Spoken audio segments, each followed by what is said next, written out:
Welcome to Creepy Enigma. Just find a comfortable spot, place your phone to the side, and let your mind drift. Like this video, subscribe, and tell us in the comments where you're watching from. Now, close your eyes, breathe slowly, and let the story take you into the shadows.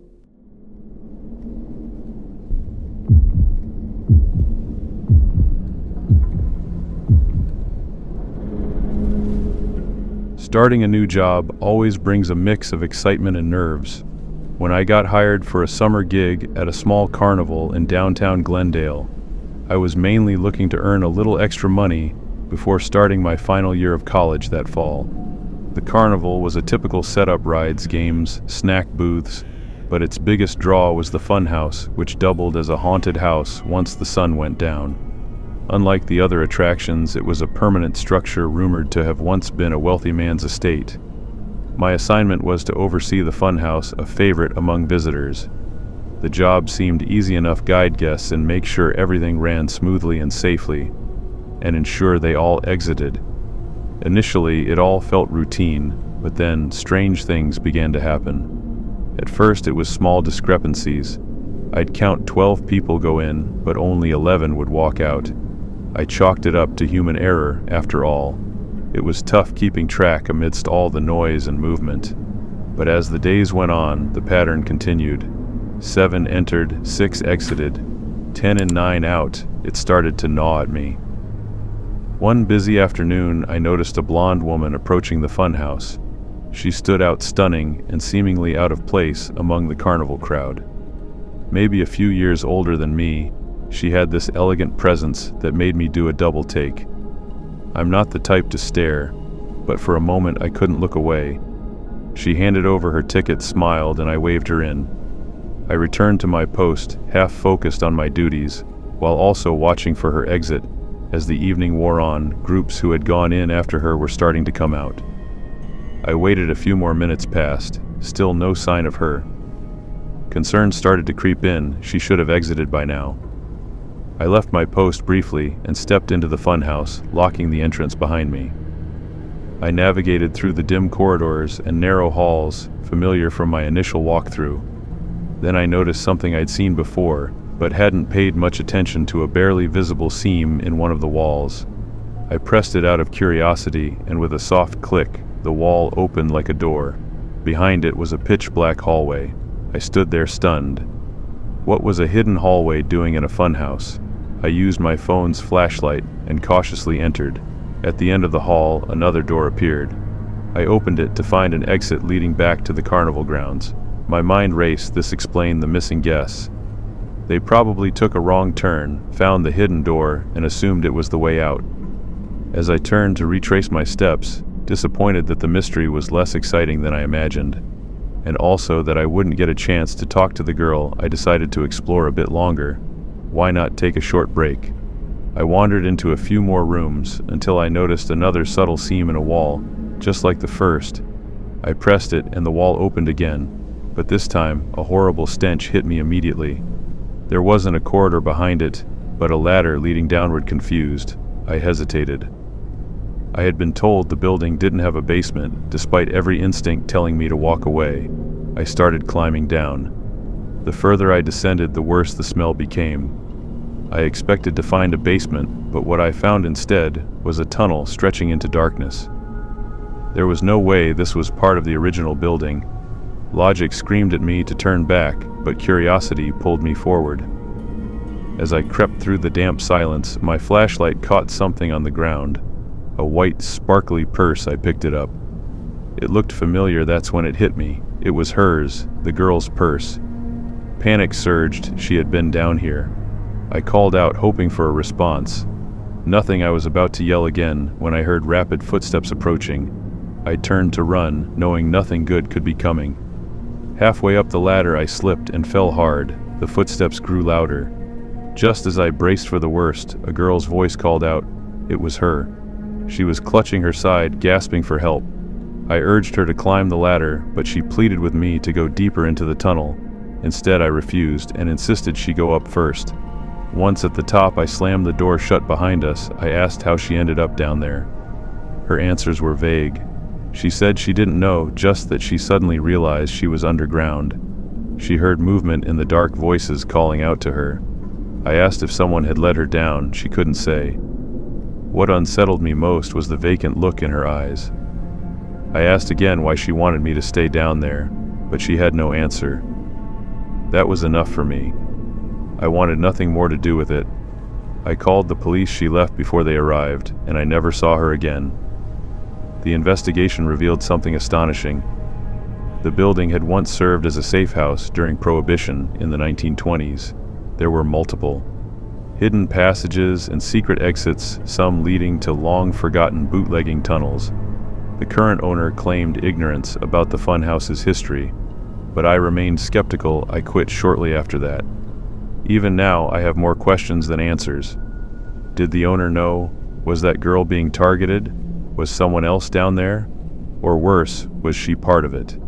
None of the possibilities sit well with me. There are likely several explanations for what happened, but each one is equally disturbing.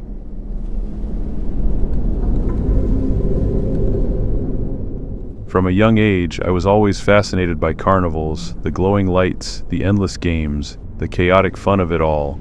While others found them odd or immature, I couldn't get enough. Growing up in a quiet Indiana town, there weren't many options for entertainment, so whenever a carnival came around, I was the first in line and the last to leave. Even now, over 2 decades later, I still find joy in their festive charm. This story goes back to when I was about 10 or 11. I was a bit of a bookworm back then, often spending my time at the local library. A few days before the spring carnival was set to arrive, I found myself wandering through the history section. The books were thick with dust, clearly untouched for years. As I flipped through one about our town's past, a faded piece of paper fluttered out. Curious, I picked it up, and to my surprise, it was a ticket to the spring carnival dated over 15 years ago. The timing was uncanny. The date on the ticket was just 2 days. From then matching up with the carnival's arrival, I was thrilled. Not only was it a neat relic for my collection, but I thought it would be fun to take it to the entrance booth and see what the attendant would say. The next night, with the ticket safely in my pocket, I headed over. The carnival was just as vibrant as I remembered. The smell of cotton candy and popcorn filled the air. Laughter echoed from every direction. When I reached the entrance, I handed the old ticket to the booth worker. His expression shifted instantly. He went pale, and his eyes widened before he forced a smile, and handed it back without punching it. Enjoy your evening," he said awkwardly. His reaction rattled me a bit, but I brushed it off, figuring he was just confused by the outdated design. I wandered the grounds, played games, and ate a funnel cake, but I couldn't shake the feeling that something was off. It wasn't paranoia exactly, but I felt like I was being watched. Employees kept throwing strange glances my way. Eventually, I approached an older man running the ring toss. He looked kind and trustworthy, so I showed him the ticket. Unlike the guy at the gate, he didn't try to hide his shock. He quickly scanned the area and leaned in. "Son, where did you get this?" he asked. I explained, and his face turned grim. "You found something best left alone," he muttered. "That ticket's tied to a story people don't like to speak of." He went on to tell me about a young carnival worker named Ryan, well-liked, and in charge of a ride. He couldn't recall which one. One night, Ryan just vanished. The only thing left behind was his wallet, and inside it, a ticket that looked just like mine. After that, odd things started happening during every carnival visit: accidents, thefts, bizarre sightings. Some claimed it was Ryan trying to return, or something worse that had taken him. A chill ran down my spine. I asked if he truly believed it, and he simply shrugged. "I've seen enough to keep an open mind, but listen," he said gravely. "That ticket could bring trouble. Leave it here." He reached for it, but I hesitated. I glanced down, studying the worn paper. It was just a souvenir to me. His gaze darkened, his voice hardened. "Give it here," he growled. I instinctively pulled back. He lunged, nearly grabbing it from my hand. His demeanor shifted to something unsettling. "You don't understand," he hissed, eyes darting around nervously. I backed away, my heart racing. "I need to go," I said, slipping into the crowd as he shouted after me. His voice faded behind me, drowned out by the carnival noise. After that night, everything seemed to go wrong. I missed my school bus, injured my knee in a bike accident, and was falsely accused of stealing a friend's prized baseball card. Then it got worse. My mom lost her job, my brother broke his leg, and our dog, Bean, passed away. I couldn't help thinking of the old man's warning. My dad laughed off my concerns, calling it superstition. Still, the string of misfortunes was hard to ignore. One gloomy afternoon, after forgetting my lunch, I decided I'd had enough. I pulled out the ticket, now worn and creased, and stared at it. Fueled by a mix of anger and fear, I grabbed my rain gear and headed to the creek behind our house. Standing at the edge in the downpour, I tore the ticket into shreds and let the current carry them away. After that, things improved. My friend found his card and apologized. I stopped missing the bus. My mom got a better job. Maybe it was coincidence, maybe not. To this day, I still don't know what to make of it. My parents chalk it all up to childhood imagination. Maybe they're right, but I do know one thing: I've become a lot more cautious about what I bring home. Whether the supernatural was involved or not, some things are better left untouched. I've never been a fan of carnivals. They're messy, loud, and full of kids. The food, the games, even the way it all smells just puts me off. I guess my dislike of them is mostly due to what I'm about to share. A few years ago, my younger sister begged me to go to our town's carnival. I didn't want to be rude, so I went along, even though I wasn't looking forward to it. After a while, she got bored and asked to leave, so I called our mom. When she came to pick her up, I decided not to go with them. I was in the middle of a disagreement with my dad and didn't want to go home until he was asleep. I told Mom I'd walk home later, and they left. The carnival itself was a letdown. Fewer people than I remembered from past years, and everyone seemed miserable. Still, I'd paid for my ticket, so I figured I might as well try to make the most of it. I wandered around for a bit, and eventually decided to check out the funhouse. I thought it might at least be interesting. To my surprise, the place was completely empty. Not a single other person in sight. I'd never gone through a fun house alone before, and I quickly realized how much the sounds of laughter and chatter add to the experience. Without that, the mirrors and silence felt eerie. Still, I shrugged and went ahead. I got a chuckle from some of the distorted mirrors, but halfway through, something strange caught my eye. In one of the mirrors to my left, I saw what looked like a bald man, with hollow eyes, watching me. It was only for a moment, and when I spun around, no one was there. With mirrors all around, it was hard to tell where he could have been. The creepiness only grew. I hadn't heard anyone enter behind me, so he either slipped in quietly or had already been inside. I tried to move faster, but then I saw him again, this time grinning wildly. It was unmistakably the same face. I tried to pinpoint where he was, but the reflections made it impossible. I shouted at him to leave me alone, but got no answer. Panic setting in, I picked up the pace, but navigating the maze was tough. I kept hitting dead ends and looking behind me every few seconds. Then, after rounding another corner, a hand shot out from behind a mirror and grabbed my wrist. I screamed, trying to break free, and managed to punch his arm. He let go, and I stumbled back, getting a full look at him. He was wearing gray clothes, slightly overweight, and his face was sunken and tired. I bolted before he could grab me again. Somehow adrenaline made it easier to find my way back to the entrance, and I dashed out of the fun house, gasping for breath. That's when I realized my wallet was missing. I must have lost it during the scuffle. There was no way I was going back inside. I ran to the nearest staff member and explained everything. She looked puzzled and told me the funhouse had been closed to guests that night. Shocked, I stayed while the police were called. They searched the place but found nothing. Not even my wallet.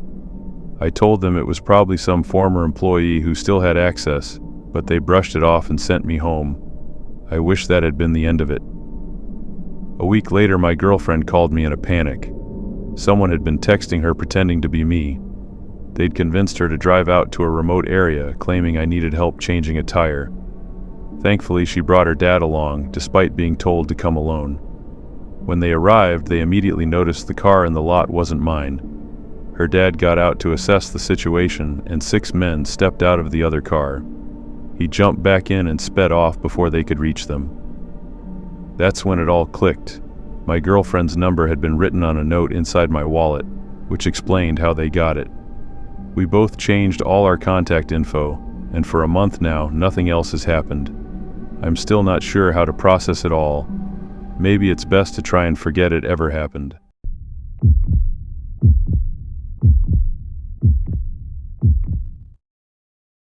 Before we begin, put your phone on silent, turn off the lights, lay back, get comfortable, and just listen.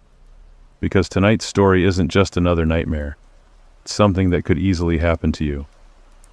If you enjoy true horror stories that get under your skin, don't forget to hit the like button, subscribe to the channel, and share this video with a friend who loves late-night chills. And let me ask you this.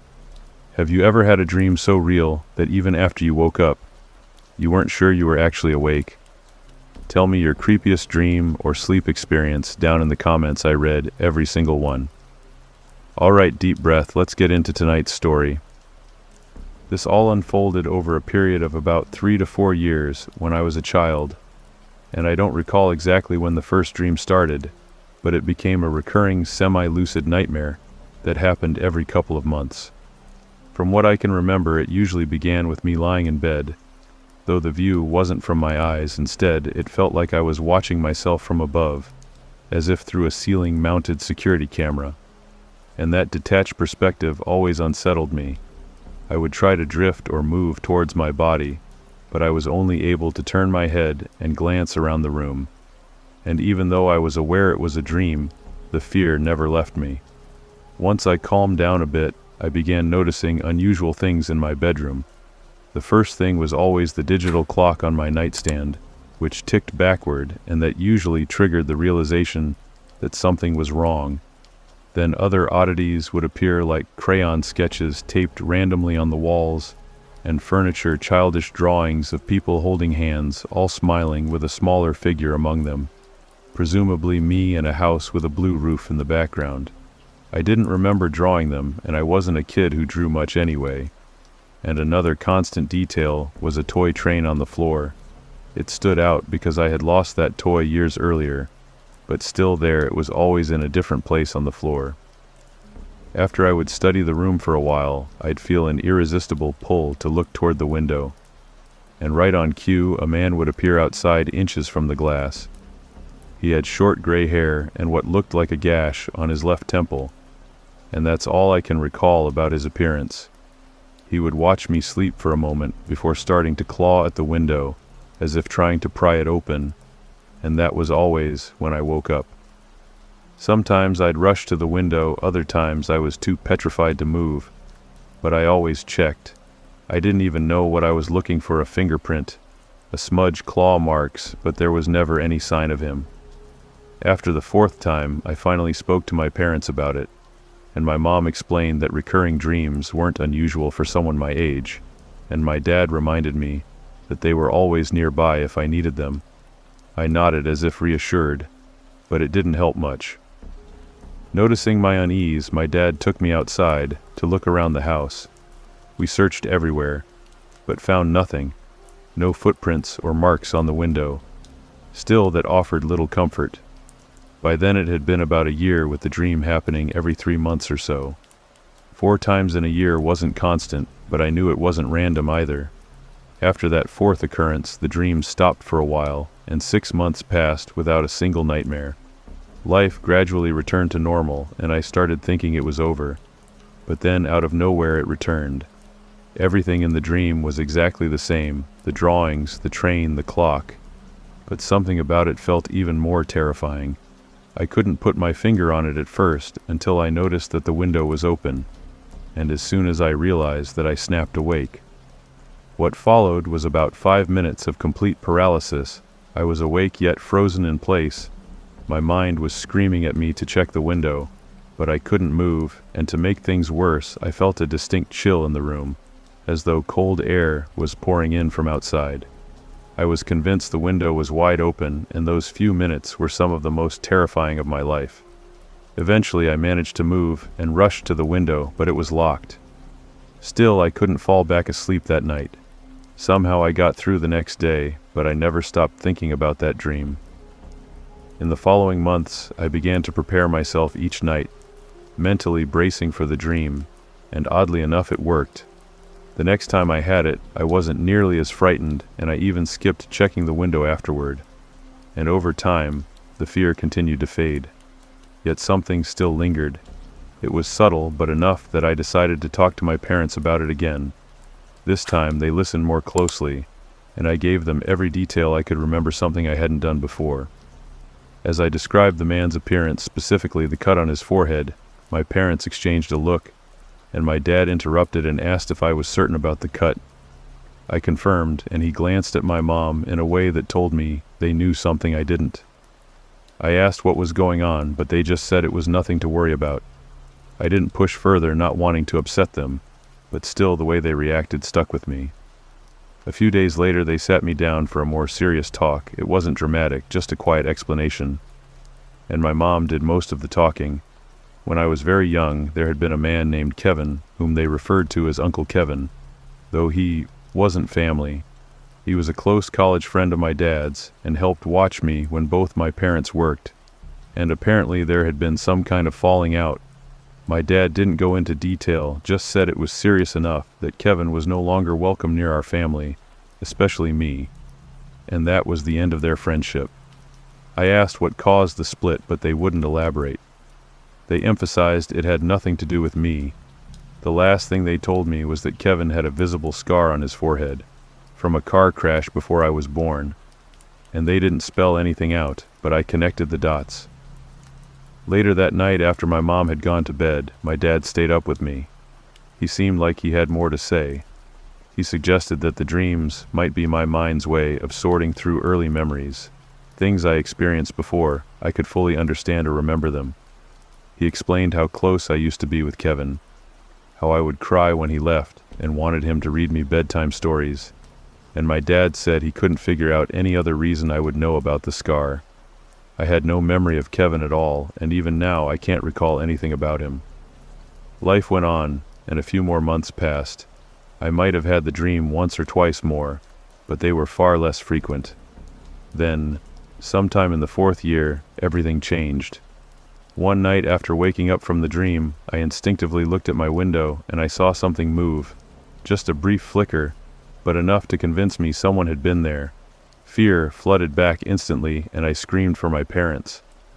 My dad ran outside while my mom held me, and when he came back, they whispered to each other and called the police. I stayed in their room the rest of the night, and I never heard sirens or voices other than theirs. The next day, my dad admitted he had seen what looked like faint footprints under my window, and I asked if he thought it was Kevin. He said that wasn't possible, we had moved, and Kevin didn't know our new address. My dad reassured me that nothing bad would happen again, and he turned out to be right. I never had that dream after that night. My parents rarely talk about it anymore, and I've stopped asking. What haunts me most is the idea that maybe someone really had been watching me each time I dreamed it. Could someone have been spying on me for years? Was it Kevin? Or someone else my mind had latched onto through memory association? I've looked into it and read about similar cases, but I still don't understand how it could be possible. Maybe it was a sound or a shadow. My brain interpreted that way, I just don't know. One thing I'm almost certain of is, my parents never actually called the police that night. I don't think I'll ever know the full truth, but if I ever do, I'll be sure to share it.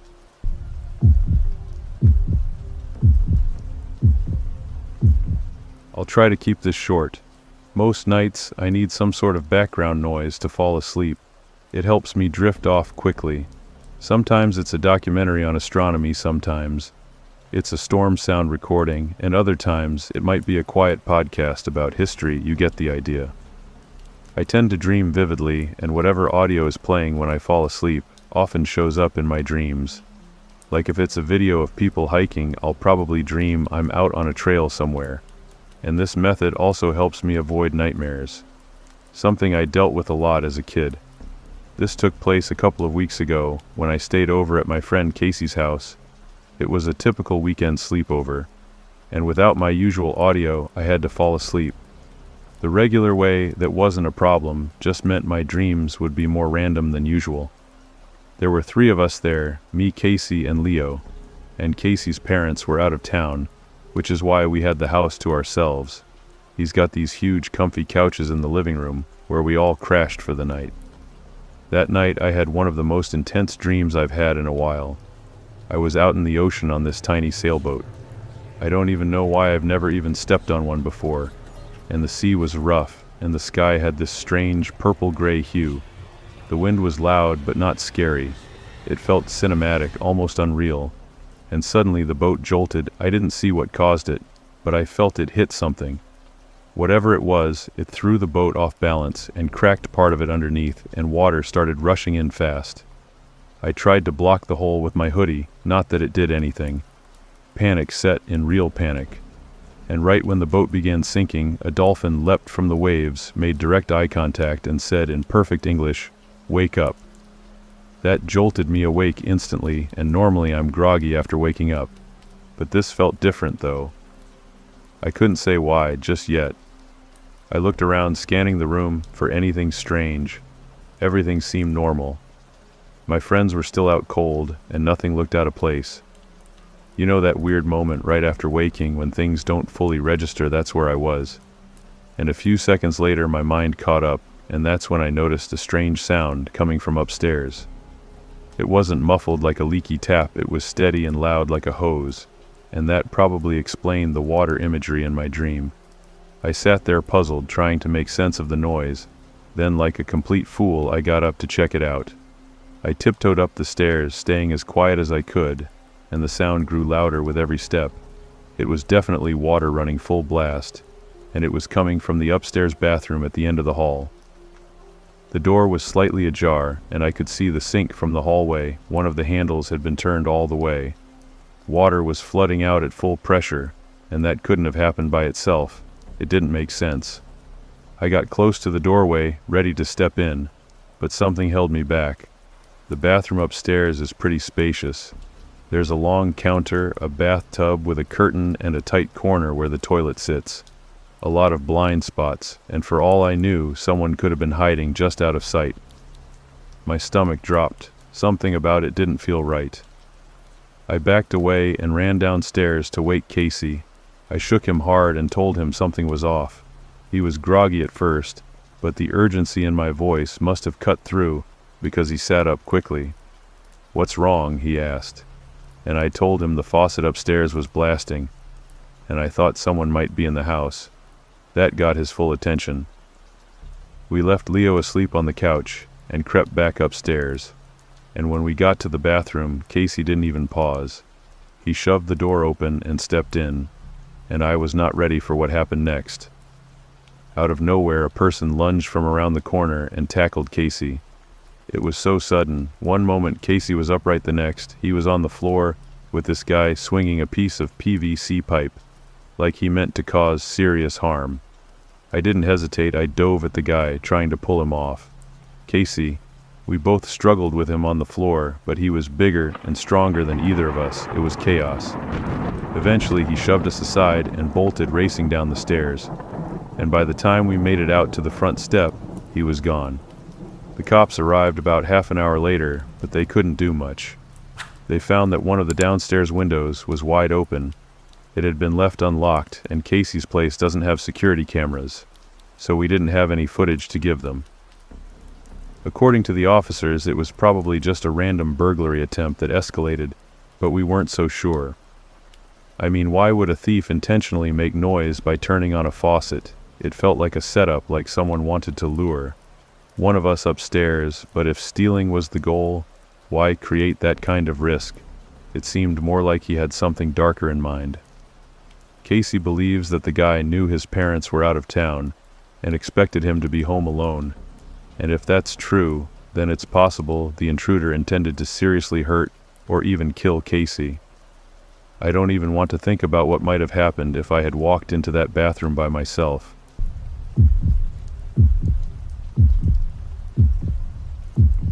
This happened on a Friday night a few months ago. My girlfriend's parents were headed out of town for the weekend, some anniversary getaway or something like that. So naturally, my girlfriend Kara asked me to stay over at her place. Her parents are usually pretty uptight, and sleeping over in her room is totally against the rules. But with them gone for a couple of days, we figured no harm, no foul. Kara lives in one of those cookie-cutter suburban neighborhoods where every house looks identical. By 10 p.m., it's so quiet that the whole street feels abandoned. That vibe always made me uneasy when I had to leave late at night, so I was honestly glad to stay put this time. I got there around 8, brought some snacks, and we threw on a movie, just our usual routine. Kara's bedroom is on the second floor and faces the backyard. You can just barely make out the dense line of trees at the edge of the property from her window. The yard isn't well lit, so at night it looks like an endless black void beyond the glass. Her bed's a queen size, which gave us plenty of room to stretch out without getting in each other's space. I'll spare the unimportant stuff. At some point we turned the TV off and drifted off to sleep around midnight.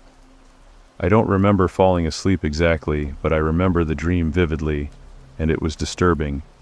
Before I get into it, I should mention that I've only experienced a false awakening dream a couple of times before, and this was one of them. For anyone unfamiliar, it's a surreal, almost spiritual type of dream. Experiences like this are why I believe there's more to the world than what we can see. In the dream, I jolted awake after hearing a door slam somewhere downstairs, and a second later I heard someone sprinting up the stairs. I sat up instantly, ready to confront the intruder, but I didn't move. Something held me back. Kara's room looked exactly the same as when we'd gone to bed. Everything was in place except one thing. A narrow beam of yellow light glowed beneath the bedroom door. It was just a sliver, but for whatever reason, I couldn't take my eyes off it. My confidence drained away. My vision tunneled in on that line of light, and the rest of the room faded into darkness. The footsteps reached the top of the stairs and thundered toward the door, but I stayed rooted in place, paralyzed. Then silence. Still fixated on that glow, I suddenly heard a voice, a woman's voice, cruel and mocking. She insulted everything: my looks, my beliefs, my future. But then it got worse. The voice began to mention things about me, deeply personal things that no one else knew, not even Kara. Events from my past, words I had spoken, actions I had taken, stuff no outsider could possibly know. Soon, one voice became 2, then 3, until it felt like 100 voices screaming my darkest, most buried secrets. It was as if someone was pulling the most shameful parts of me out and putting them under a spotlight. I couldn't take it. I flung the covers off, ran across the room, and yanked the door open to confront whatever was behind it. But the moment I did, the entire house went dark, every light blinked out, and I was swallowed by a cold so sharp it hurt. For a moment I felt like I'd stepped into another realm. I stumbled back to the bed, dazed, and dove under the covers like a scared little kid. And then I woke up, or at least I thought I did. I sat up, still shaken, but telling myself the nightmare had ended. But when I looked toward the door, I nearly screamed. That same yellow glow was under the door, just like in the dream. Then I heard it again, the door downstairs slamming, followed by those heavy footsteps racing up the stairs. The exact sequence started all over again. The steps halted at the door, the voices started in the same order, and I couldn't stop myself. I ran to the door, threw it open, and was again met with that icy blackness just like before. When I finally woke up for real, my heart was pounding. I was pretty sure I was awake, but still so thrown off by the double false awakening that I wasn't completely convinced. Kara was peacefully asleep beside me, something that hadn't happened in the dream, and that's when I knew I was really awake. In the dream, I'd never looked over at her. I started calming down, but when I sat up and looked at the door, my blood ran cold. That same strip of light was there, exactly the same. It made no sense. Kara and I were alone, and all the lights were supposed to be off. I stared at it, confused. Then came the unmistakable sound of footsteps downstairs. Someone was in the house. I realized immediately that we were being robbed. I grabbed my phone and quietly called the police, whispering what was happening. I tiptoed over to the door, making sure it was locked, then crept back and woke Kara, gently covering her mouth to stop her from making any noise, and thankfully she didn't scream. The next few minutes were tense, but eventually the police arrived. They kicked in the front door, and a loud commotion followed. When things seemed safe, I went downstairs and saw two masked guys being led into a police cruiser in handcuffs. I spoke with the officers, thanked them, and headed back upstairs. And even though it was late, Kara's parents rushed home after hearing what had happened. They weren't even angry that I'd stayed over. In fact, they were grateful. About a week later, Kara called me with an update. The cops told her parents that the two intruders admitted to breaking in after seeing a Facebook post about the trip, assuming no one would be home. Oddly enough, what unsettles me most isn't the break-in itself, it's that dream. I can understand how the sound of the intruders entering the house might have influenced my dream. That part makes sense. But the content, the specific disturbing details I can't explain. Kara thinks I might have some hidden trauma buried in my subconscious, but I don't like that theory. And as for the light under the door, there's no way I could have seen it. While lying down, I couldn't have imagined it with that level of detail. Yet I saw it clearly, and even now, I can still picture it vividly. I don't even have to close my eyes. It's not like it blocks my sight or anything, but it's always there, tucked away in the back of my mind. I assume it'll fade over time, but a part of me worries that it's burned into my brain forever.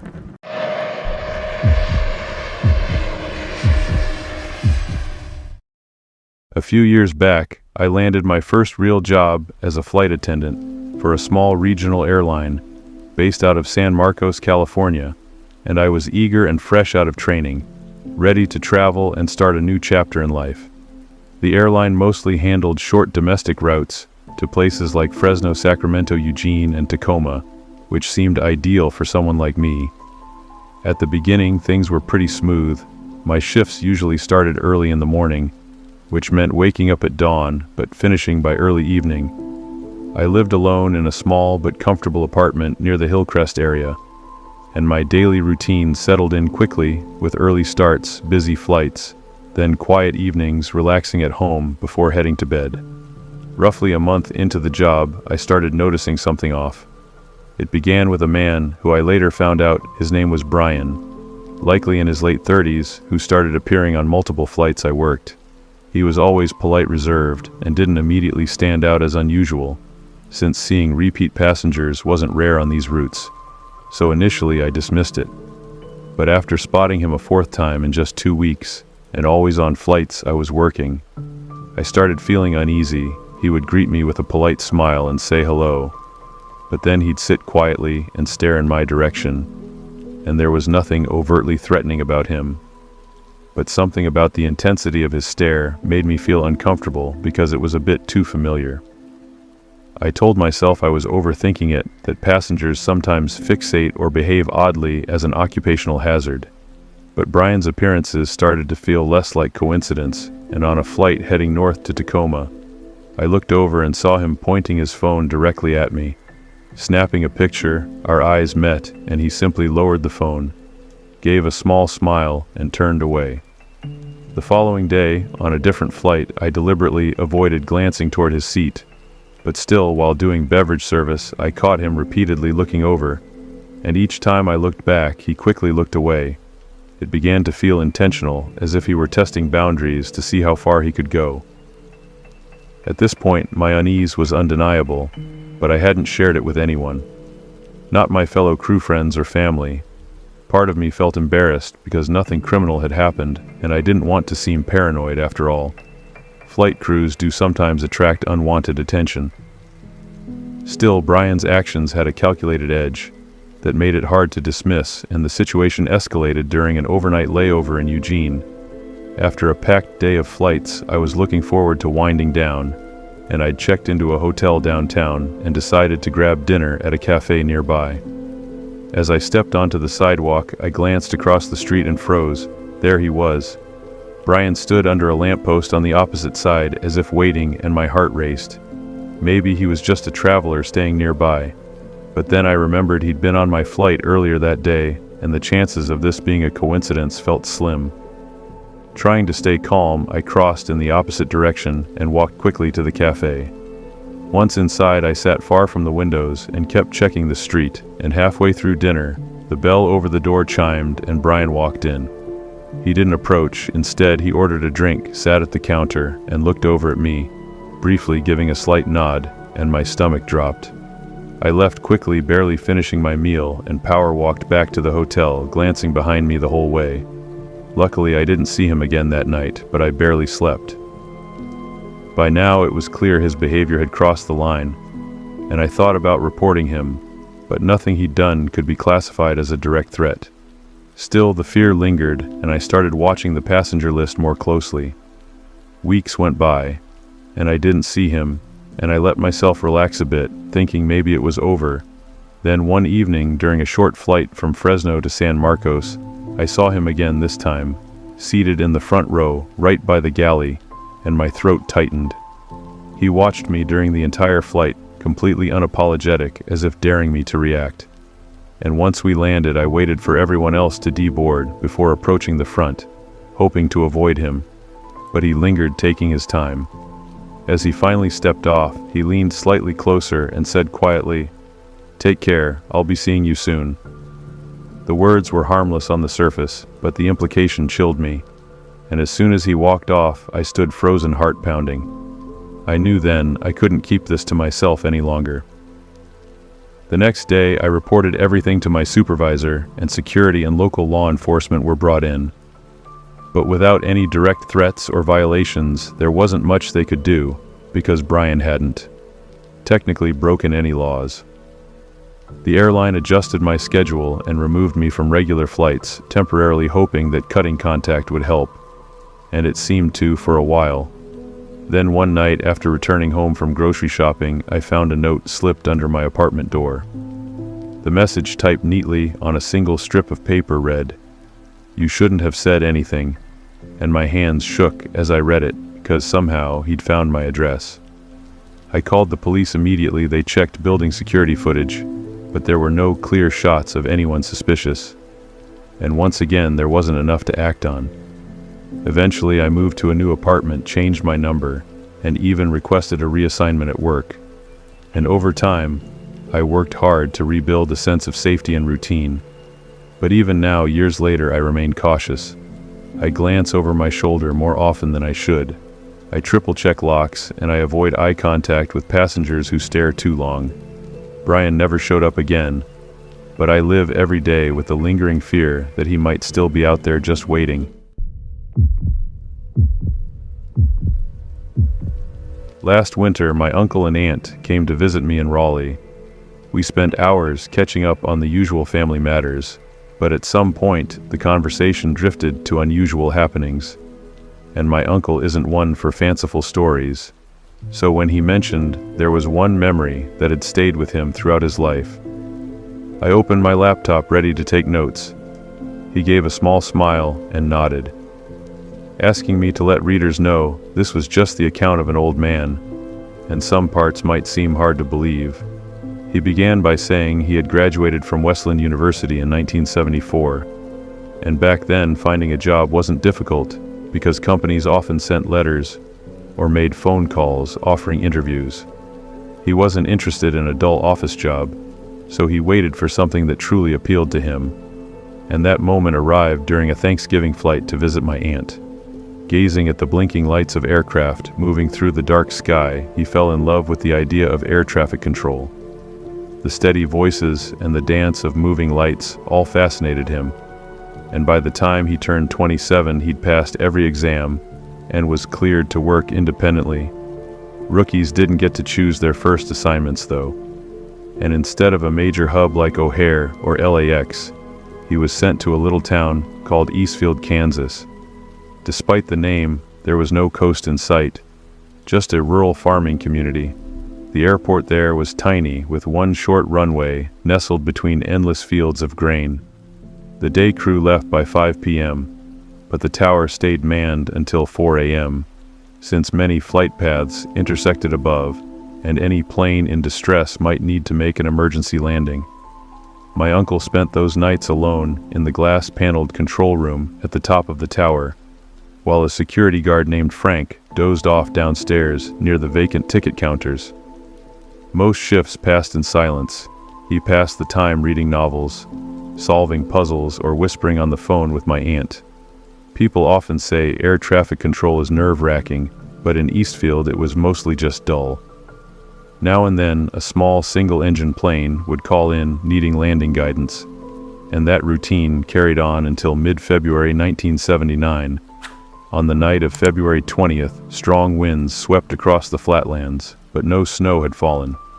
He was scheduled for the overnight watch and expected nothing but more tedium because no flights were listed.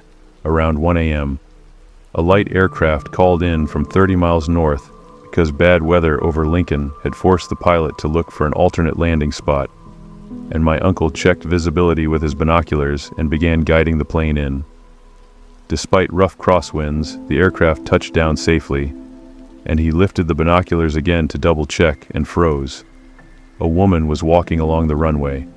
She was barefoot, wearing only a thin summer dress with no coat, and it was below freezing. More disturbing was how she had gotten there. Because there were no nearby roads or vehicles, she hadn't flagged down the plane or called for help. She just stood there. Puzzled, my uncle grabbed the radio. "Do you see a woman on the runway?" he asked the pilot. The man sounded calm but confused and stepped out to check. And through the binoculars, my uncle saw him approach the woman and speak. Then she leaned close to his ear, and for 10 seconds they stood motionless. Suddenly, the pilot straightened, spun, and ran back to his plane as the engine roared to life. My uncle radioed urgently, trying to get the pilot to wait, but he ignored every call, and the plane sped down the runway and climbed into the dark sky. A wave of static filled the radio, then a single chilling word came through clearly: "Run." He sat back, trying to make sense of it all, then remembered the woman. When he raised the binoculars again, she was staring directly at the tower from 200 yards away, eyes stretched wide. Then, with no snow under her bare feet, she began running straight toward him. And though he'd spent 6 years in the Marines and thought he'd seen it all, terror gripped him and he called Frank, but there was no answer. He looked down just in time to see the tower's front door burst open, and instinct sent him into the tiny restroom beside the radar console. He locked the door, and outside, chaos erupted as equipment crashed. Drawers slammed and footsteps pounded. One loud bang struck the bathroom door so hard the handle rattled, then silence. He stayed hidden until morning light crept under the door, and at 7:45 a.m. The day controller Terry arrived. He swore aloud when he saw the mess and unlocked the bathroom door, and the room had been trashed. Radios were torn from their panels, monitors were broken, and papers were scattered. The police came, took statements, but found no clues, and repairs took nearly 2 weeks. Frank was fired for sleeping through the incident. They talked about installing security cameras, but it didn't happen right away. And trying to rationalize, my uncle convinced himself it was a disturbed woman from a nearby town. The memory faded until it felt like a dream. He returned to work on March 4th, and the snow kept falling as days passed without incident. Then late one evening, a private jet radioed in, because turbulence and icing forced them to make an emergency landing. It was bigger than the planes the Eastfield Strip usually handled, but emergencies made exceptions. As my uncle gave clearance and watched the snowy runway, the woman appeared again. She stood at the far end, barefoot dress, fluttering eyes wide and unblinking. He realized she had never blinked the first time either. He ordered the jet to circle, but the pilot said they couldn't stay airborne, so my uncle reluctantly cleared them, heart pounding. He rushed downstairs and locked the outside door, then returned to the console. From the window, the runway was empty. Maybe she'd gone. Just then a crash sounded from below, and the metal door groaned. He couldn't tear his eyes from the radio as loud steps echoed on the stairs. Deliberate and angry, he forced his voice steady, giving the final landing instructions, and behind him, the office door creaked as he was frozen. A cold breath touched his neck, then a whisper, "Come down to the field." The voice was low, laced with fury, colder than the wind outside, and the jet landed safely. The breath disappeared, and the steps retreated. He turned and saw the room empty, and the guard arrived, and they searched every corner but found nothing. Police found only a single trail of footprints from the field to the tower, with none leading back. The snow should have shown any movement, but that was all they found. He worried others would think he was drunk or delusional, but he knew what he saw. And without hard proof, he kept the details mostly to himself. Spring came early, and by April the snow had melted and green shoots filled the fields. He thought the nightmare had ended. But one warm night, a cargo plane reported engine trouble. So he guided it in until movement on the tarmac caught his eye. She was back, skin now, gray dress, torn hair, wet despite no recent rain. A fuel truck driver nearby froze, and she whispered to him. He backed away in fear, jumped in his truck and fled as the horn howled into the cornfields. My uncle called the guard, but he was outside inspecting the fence, and alone again he felt the tower vibrate as she climbed the exterior staircase. It was bolted to the tower wall like a fire escape, and he heard her bare feet hit each step. The pilot's voice crackled through the radio, asking for coordinates, and my uncle replied in a thin voice, staring at the ceiling hatch that led to the platform. The clangs grew louder. The hatch creaked and wind rushed in, but it felt warmer than the chill already in the room. Her head appeared eyes wider than ever. She crawled in on hands and knees, her skin bluish from cold. Though the night was mild, she stood and stared at him, never at the equipment. The cargo plane landed, rumbling the windows. She flinched, turned, and walked across the room. Her foot pressed on shattered glass. Blood marked her steps, but she didn't stop. She climbed the opposite ledge and stepped out into nothing. They searched below the tower, but found no body, no blood outside, just the spots inside. Those stains never washed out, even after being painted over. My uncle finished his tale by saying he transferred to Oregon 6 months later. He never saw her again. But on some sleepless nights, he swears he hears footsteps on metal stairs and feels breath on his neck. He doesn't know if she was human or something older using a human shell. But every winter he scans local news from rural areas, hoping to see no strange stories. So far nothing, and that silence frightens him even more. He folded his hands and stared at the floor when he finished, and my aunt touched his shoulder and told him the coffee had gone cold. But he didn't respond. I saved the file, closed my laptop, and felt the weight of a Kansas night I'd never experienced. My uncle has lived a long life, but when he speaks of those nights in the tower, his voice still shakes like static on a frozen runway.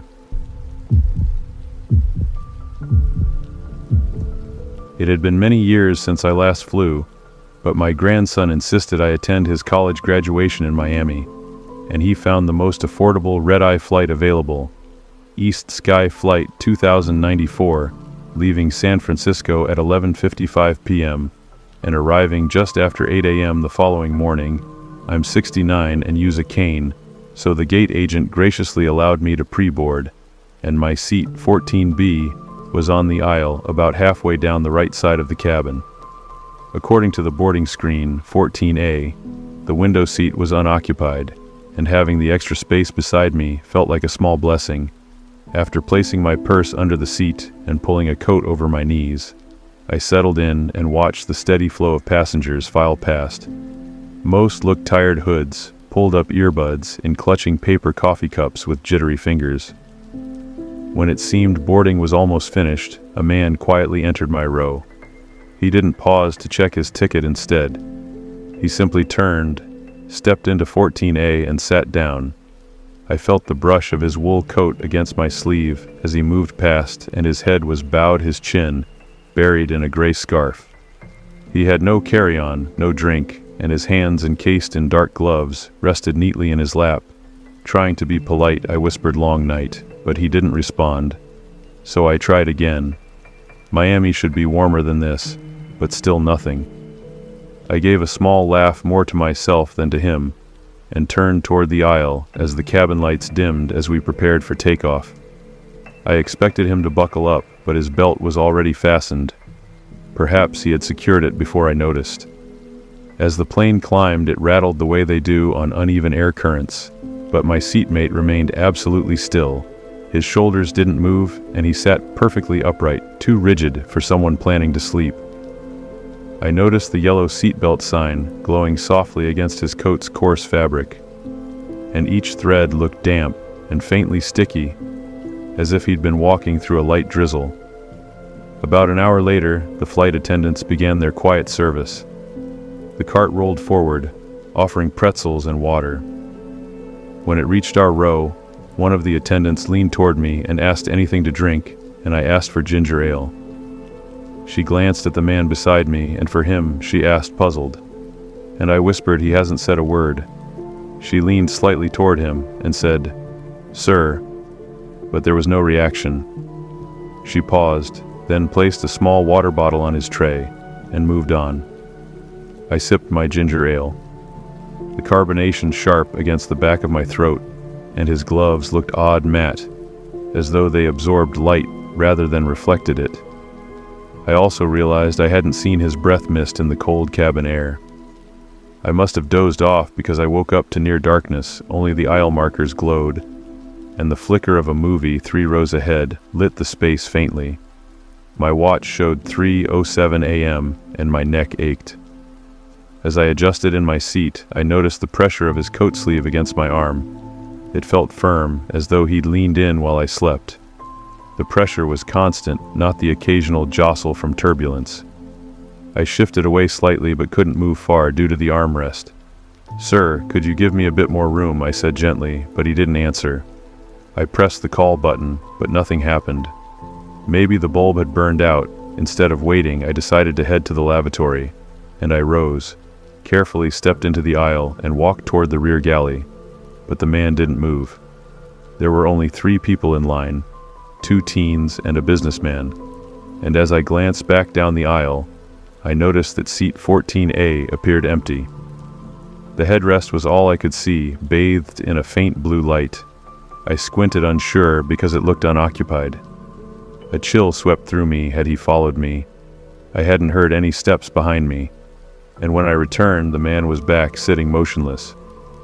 I settled into my seat again, heart pounding. I tried to calm myself and rest, but I listened intently for the sound of his breathing, and there was nothing, just the steady hum of engines and occasional clinking from first class. As dawn approached, a pink hue peeked through the opposite windows, the cabin lights flickered on, and the lead attendant announced our descent, asking everyone to raise their seatbacks, but the man beside me didn't move. I kept my focus on small tasks, folding my blanket, adjusting the strap on my purse until the wheels touched down. We landed at 8:11 a.m., the runway bordered by Florida greenery and people unbuckled, stood and reached for overhead bags. I waited for someone to assist me with my cane, and when I finally stood, the man hadn't budged. His hands remained folded, eyes fixed downward. I touched his sleeve, intending to say goodbye or excuse myself, and the wool was ice cold, colder than the window glass. I shuffled down the aisle and into the jet. Bridge and a young flight attendant hurried up to me, asking, "Ma'am, were you in 14B?" I said yes. Was anyone in the window seat? I hesitated. A man in a gray coat. Her expression tightened, and our records show 14A was unoccupied. No one should have been seated there. He was there the whole flight, I insisted. Another attendant appeared with a tablet, brows furrowed, as she reviewed the manifest. The boarding count matched perfectly, every assigned seat filled no extras. I felt dizzy, maybe a last-minute standby. They exchanged looks and said gate logs don't show anything. One of them guided me to a chair, while the other went back on board. She returned a few minutes later, visibly unsettled. The seats empty, the belt still crossed. I asked them to check the cameras. They assured me they would, and I left feeling uneasy but tried to explain it away as dim lighting fatigue, maybe my aging eyesight. Later at my son's house, I recounted the story, and he offered a half-smile, half-frown, and asked, "Do you have any proof?" Then I remembered I'd snapped a photo during boarding, intending to brag to my daughter about flying alone, and I opened the gallery. There was row 14, my seat, and an empty window, no gray coat, no gloves. But I remembered the coat's scratchy feel as clearly as the phone in my hand. I could still sense its weight against my arm. I even recalled the musty scent of damp wool. I tried to enjoy the family celebration that day, but unsettling thoughts crept in, and by nightfall, lying in bed, I replayed every detail. the silent man, the untouched bottle of water, the strange cold of his coat. I wondered if some travelers moved differently, passing through flights unseen, slipping past logs and security footage needing only a seat and the presence of another nearby. Perhaps he meant no harm, maybe he just didn't want to fly alone. The next morning, curiosity outweighed fear, and I called East Sky's customer service. After being transferred several times, I reached a supervisor, and I asked if anything had been found in seat 14A, any personal belongings. She said no, only a sealed bottle of water. Then she paused. "Are you the one who filed the incident note?" I replied yes. She hesitated. The flight team reviewed the footage and manifest no one ever entered that seat. I thanked her and hung up. My hands trembled, but not from cold. I scrolled through my contacts until I found my late husband's number still saved. Even though he'd passed away 3 years ago, I tapped it knowing it wouldn't connect. I just wanted to hear a voice, any voice in the stillness. Outside, distant traffic rumbled like airplane engines.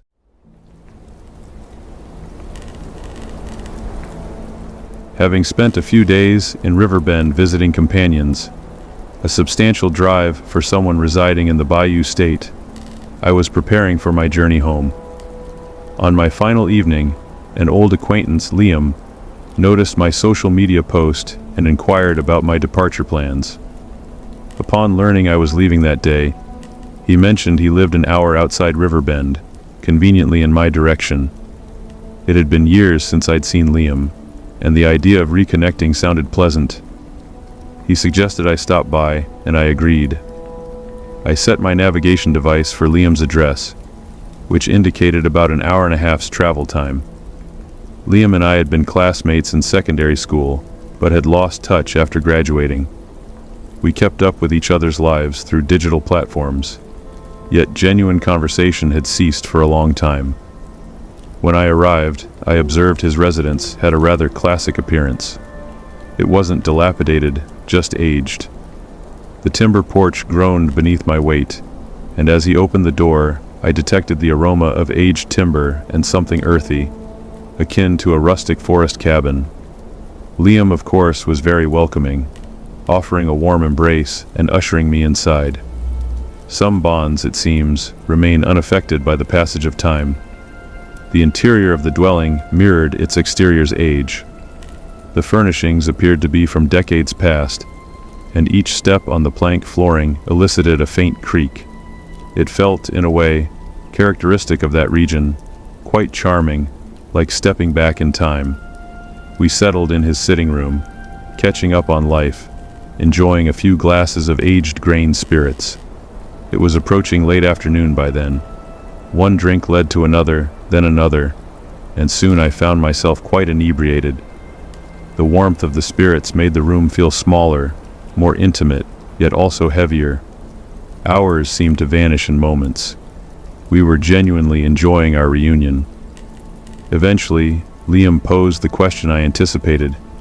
"Hey man, you've got a long drive ahead. Why don't you just stay here for the night?" he offered. I hesitated, but he was right. I was in no condition to be on the road. I agreed, saying, "Yeah, good idea," and asked if the sofa would suffice. He replied, "Nah, I've got a spare room. It's nothing fancy, but it's better than the couch." That was more than acceptable. We had some delivered Asian cuisine, and after a while, he guided me down a short passage to the guest sleeping quarters. I didn't pay much attention to the room's details. Being quite intoxicated, both of us were. But I do recall the air in the room felt stagnant, as if it hadn't been occupied in a long time. I barely had time to register my surroundings before I collapsed onto the bed, completely spent and inebriated. Sometime in the middle of the night, I awoke. My mouth was parched, my head spun, and the room was cloaked in darkness, save for a sliver of moonlight filtering through the window coverings. That's when I saw it. In the far corner of the room, on the wardrobe door, something was suspended. At first it resembled a lengthy dark overcoat on a stand, but as my eyes adjusted, its form seemed unnatural. It had a broad upper section, almost like shoulders, and the way it hung made it look less like fabric and more like a human outline. My heart hammered in my chest. I didn't recall seeing that when I'd stumbled into bed, but I had been drunk. Perhaps I simply hadn't noticed. I rolled over, attempting to dismiss it. It was just a garment, nothing more. But I couldn't resist. I peeked again. It was still there. I squeezed my eyes shut, took a deep breath, and forced myself to sleep. I don't know how long I was unconscious before I woke again. It wasn't just discomfort that roused me from sleep. It was a sound. A slow, soft creaking, like someone carefully stepping on an old timber floor. My eyes snapped open. The room was now dimly illuminated, dawn's light creeping through the blinds. I turned my head toward the corner, and my stomach plummeted. The coat was gone. I sat up so quickly that my head spun. My body hummed with a nauseating blend of terror and residual alcohol. I scanned the room, my heart pounding against my ribs. There was nothing in the corner, just an empty wardrobe door. I threw off the covers and rushed to Liam's room. He was snoring, utterly oblivious to the panic storming through me. I shook him awake, which required significant effort, considering he was deep in sleep from all the spirits. He finally roused, very bewildered, rubbing his eyes. "The coat," I gasped. "The one on the stand in the spare room." He squinted at me, confused. "What coat?" he mumbled. "The dark overcoat, the one that was hanging on the wardrobe door. It looked almost like a person." Liam sat up, looking more alert now. "I don't own an overcoat, man. I don't even have a coat stand in that room," he stated. I stared at him, waiting for him to admit he was playing a trick on me, that this was some kind of jest, but his expression remained serious. "Come look," I urged. He sighed but got up and followed me back to the guest room. I pointed to the exact spot. "It was right there," I insisted. Liam scratched his head. He asked if I was sure I hadn't just been dreaming, but I said, "I know what I saw." My voice shook slightly. I woke up and it was there, then I woke up again and it was gone. We stood in the room for a few moments, both of us feeling the same unsettling silence pressing in on us. Liam finally exhaled and shook his head, agreeing we should check the house just in case. We searched every chamber, every storage space, every nook. Nothing. No signs of forced entry, no peculiar coats hanging anywhere. Nothing that could explain what I had witnessed. Eventually, Liam tried to persuade me that perhaps I'd been in some kind of semi-conscious state, perceiving things that weren't there. I wanted to believe that truly. I didn't want to contemplate the alternative. As soon as the sun was fully risen, I gathered my belongings, said my goodbyes, and began my drive. I almost felt a pang of guilt leaving him alone after that. The entire journey back to the Bayou State, my mind kept revisiting that moment. Waking up to that coat-like figure staring at me from the corner, the way it had simply vanished in the morning. Perhaps Liam played a cruel trick on me, but to this day, he has never confessed to anything, so I doubt that. Or perhaps, just perhaps, there had been someone in that house, observing me sleep, and they decided to depart before the morning light arrived.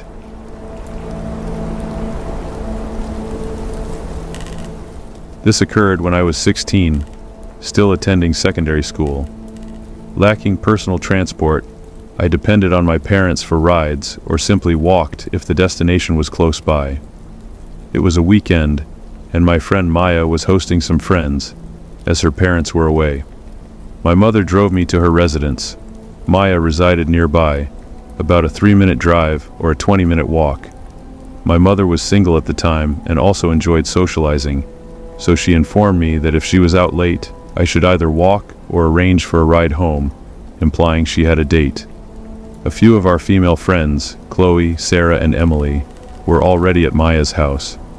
The 5 of us spent a few hours in her garden until some boys from our school unexpectedly showed up.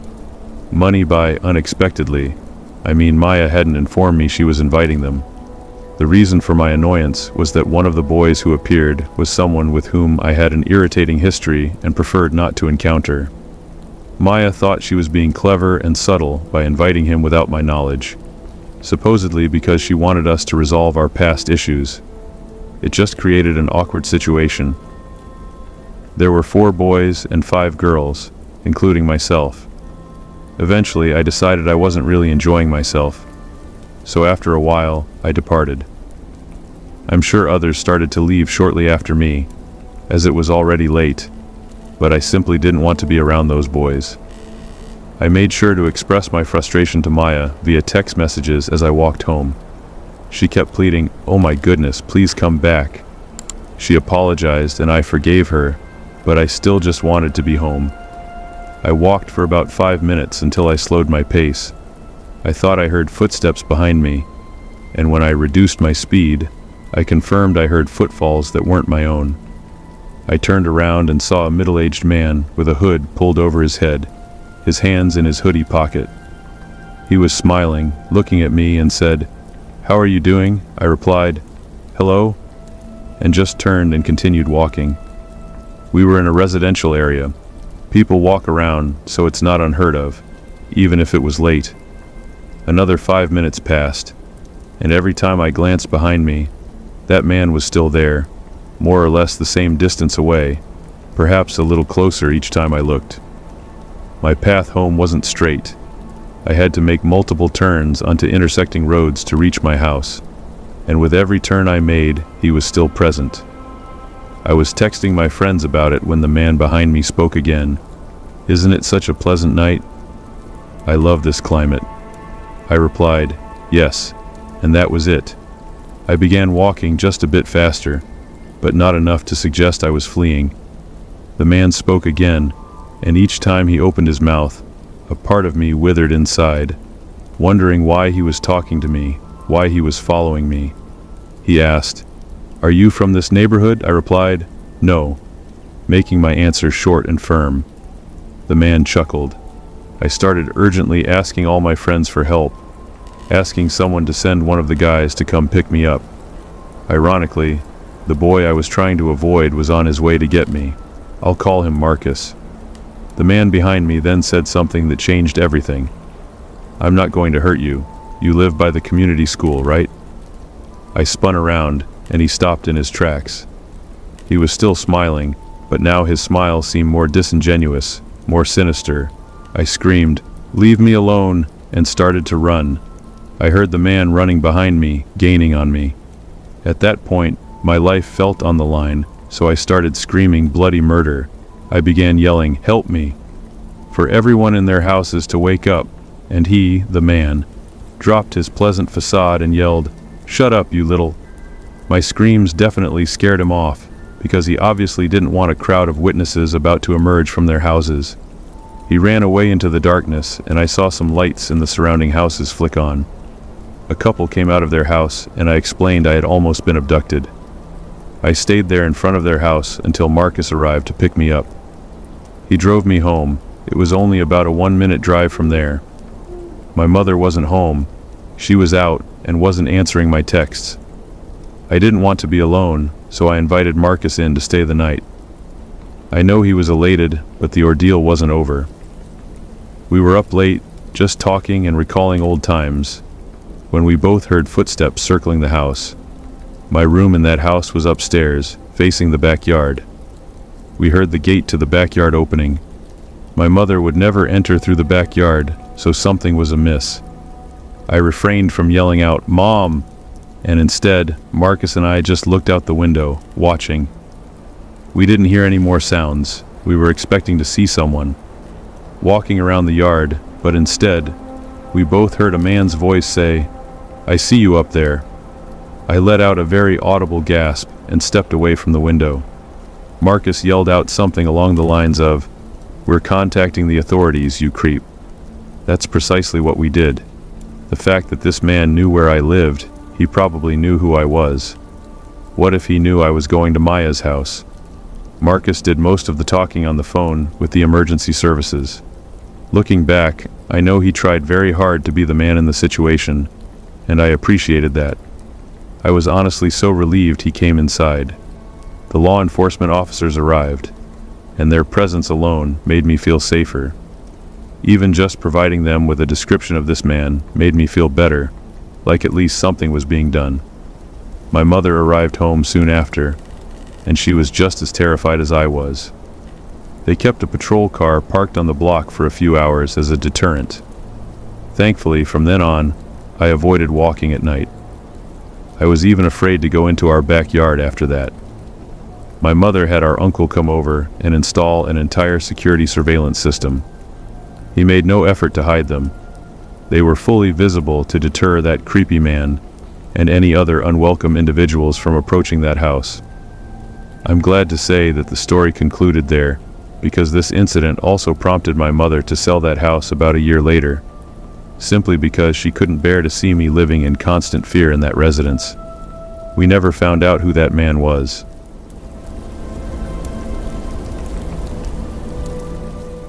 This incident occurred when I was 18. I was on a trip with my parents and a friend, whom we'll call Bethany. The events unfolded in the Scandinavian country of Nordland during a road trip. My parents, Bethany, and I were embarking on a domestic journey, an 8-hour drive from home. Our intention was to visit a popular amusement park and then stay at a campground, though we hadn't secured a reservation. The day arrived, and we reached the city housing the amusement park. Our plan was to visit it the following day, so we needed a place to sleep. Since we had tents packed in our vehicle, my father searched online for a nearby camping ground. He located one that seemed suitable and conveniently close. He contacted the site, only to be informed that, unfortunately, it was a major sports tournament weekend, and the campground was fully booked. With no prior reservation, there was no room for us. My father made several more calls, but we couldn't find any reasonably priced campgrounds close to the amusement park. Our only recourse was to find a wild camping spot. We programmed the satellite navigation to the nearest parking area within a woodland to avoid any parking fines. Eventually, we discovered a secluded gravel lot within a nature reserve.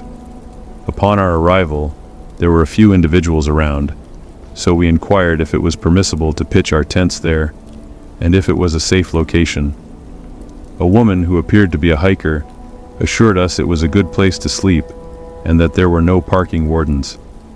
Based on this, we decided to settle in the small, isolated gravel parking area. We were encircled by forest, and a mere 10-minute walk led to a shoreline. Initially, we considered setting up our tents on the beach, but an instinct told me it would be better to camp in the parking lot. As we exited the car to prepare our overnight shelters, I noticed a solitary vehicle parked further away in the lot. It looked dilapidated, and there was no one inside. I found this peculiar because it was already evening, implying no one would be at the beach or hiking in the woods. However, I didn't dwell on it at the time. I assisted my parents in erecting our tents. They would sleep in one, while Bethany and I shared the other. Both tents were positioned close together. After struggling to assemble them, we finally finished. Bethany and I made our tent comfortable, watched some streaming videos, and had some snacks. By this time, it was around 11 p.m. We aimed to get to sleep at a reasonable hour so we wouldn't be too tired the next day. After a while, around midnight, we decided to sleep. At this point, my parents were already asleep in their tent. Bethany and I were browsing social media on our phones when we suddenly heard a metallic clang from the parking lot. It sounded like a spade being dropped onto the gravel. We both flinched in fear and whispered to each other what it could be. Too scared to peek out of the tent window, we opted to remain silent and listen. The sound had originated from the same direction as the abandoned car.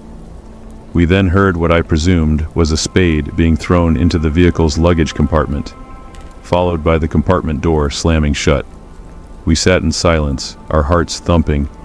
Then, we heard the car accelerate away, as if someone were trying to escape quickly.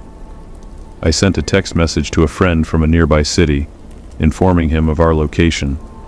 He replied, cautioning me that the adjacent shoreline was known to be hazardous, with organized criminals often engaging in illicit activities there.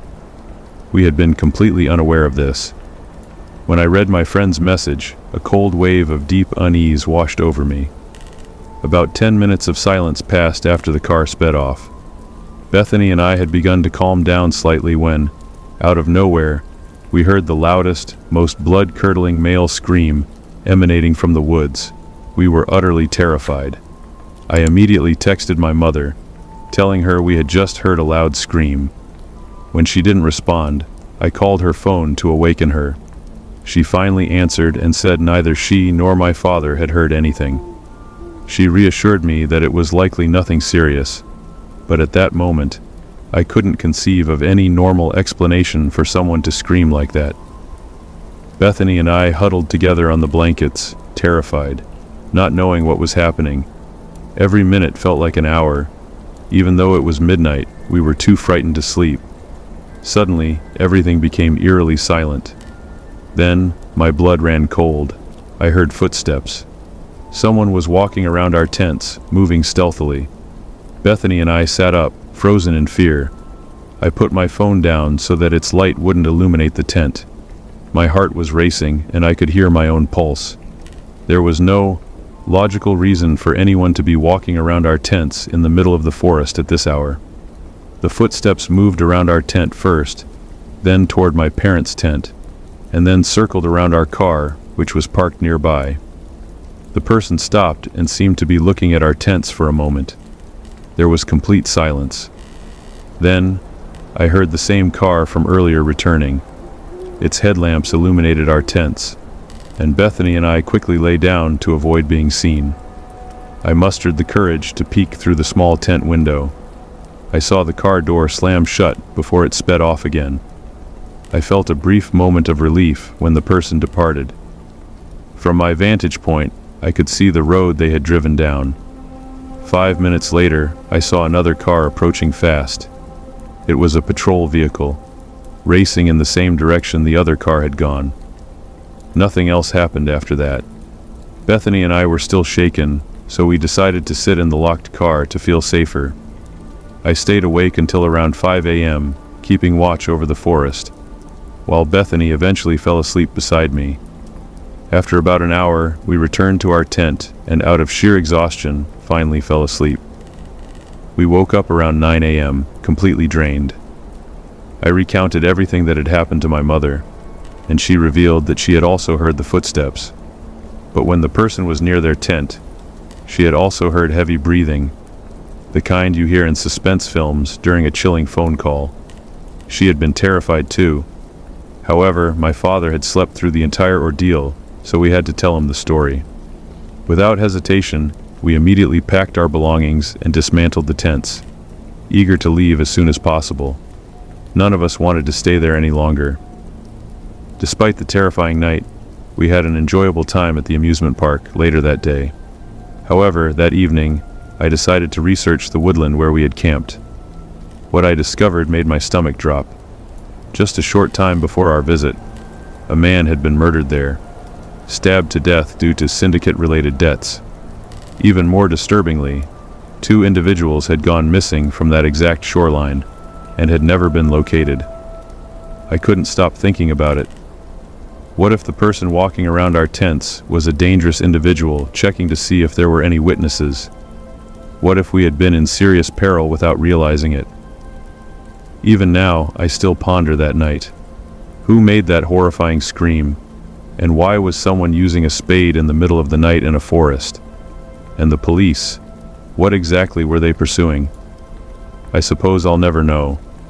This is a story that still haunts me when I recall it.